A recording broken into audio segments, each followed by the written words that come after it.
안녕하십니까? 반갑습니다. 저는 캘리포니아 LA에 살고 있는 쿨데디 CPA 인사드립니다. 그냥 뉴스만 보다가 최신 뉴스의 업데이트가 느린 것을 보고 제가 한번 해보기로 했습니다. 앞으로 잘 부탁드리겠습니다. 몇 시간 전에 들어온 뉴스입니다. 정말 충격적인 뉴스인데요. 트럼프 대통령이 우리가 기대하던 2차 추가 경기 부양책에 대해서 의회 통과 후 서명을 기대했습니다. 근데 모두가 서명을 할 거라고 생각을 했었는데 조금 전에 거부권 비토를 행사했다고 합니다. 다음은 트럼프 대통령이 트위터에 올린 동영상을 요약한 내용입니다.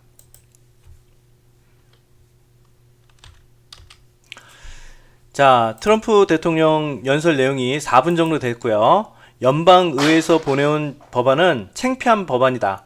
의원들이 읽어보지도 않은 5,000페이지 이상의 법안을 만들었다. 정말 쓸모없는 법안이라고 말하고 있고요. 그 이유는 다음과 같은 이유 때문에 그렇습니다. 아래와 같은 지원금들은 불필요한 자금들이다. 정말 필요없는 비용이 가득 들어가 있는 법안이다. 첫 번째 캄보디아 원조 자금, 두 번째 버마 지원금, 세 번째 이집트 군대 지원 비용, 파키스탄 민주화 성평등 지원 비용, 그리고 다섯 번째 워싱턴 DC 케네디 센터 지원 비용, 여섯 번째 스미소니언 박물관 지원금 등 의회가 이해단체에 의미 없는 많은 지원금을 주려 한다고 트럼프 대통령은 얘기했고요. 정작 미국민에게는 달랑 600불 주려고 생색을 내려고 한다고 이야기하고 있습니다. 그래서 실질적으로 이렇게 의미 없는 돈을 쓰느니 차라리 그 국민들한테, 미국민들한테 실질적인 도움이 될 수 있도록 600불 말고 1인당 2,000불, 부부 합산 4,000불까지 넣어서 다시 만들어서 보내라 해서 의회에 다시 법안을 돌려보냈다고 합니다. 정말 충격적인 내용인데요.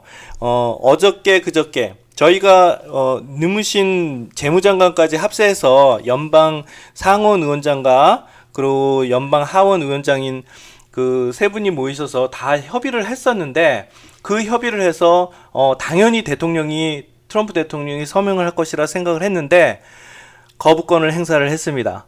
그래서 다음 단계가 어떻게 되는지 궁금해 하시는데요.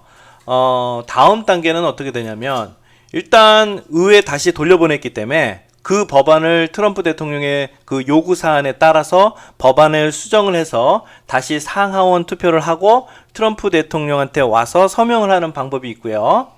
두 번째는 의회가 대통령 거부권을 무시하고 다시 예산안을 통과를 할 수가 있습니다. 그렇지만 그럴 경우에는 상하원이 각각 3분의 2의 찬성이 필요하다고 합니다. 어쨌든 절차가 필요한 상황이 돼버렸고 그에 따라 상원 의원들이 수정을 해줄지 아니면 반대해줄지 알 수 없는 상황이 돼버렸고요. 미 국민이 600불이라는 금액이 다소 실망스럽긴 하지만 그래도 나온다고 좋아한 분들이 있었는데 전혀 예상치 못한 트럼프 대통령의 거부권 행사에 국민들과 의회에서 어떻게 받아들일지 정말 평안한 연말이 될 뻔했는데 다시 혼란한 상황으로 가는 것 같습니다. 자, 급하게 들어와서 급하게 알려드리는 거고요.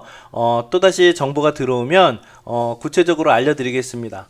자, 지금까지 쿨데디 CPA였습니다. 감사합니다.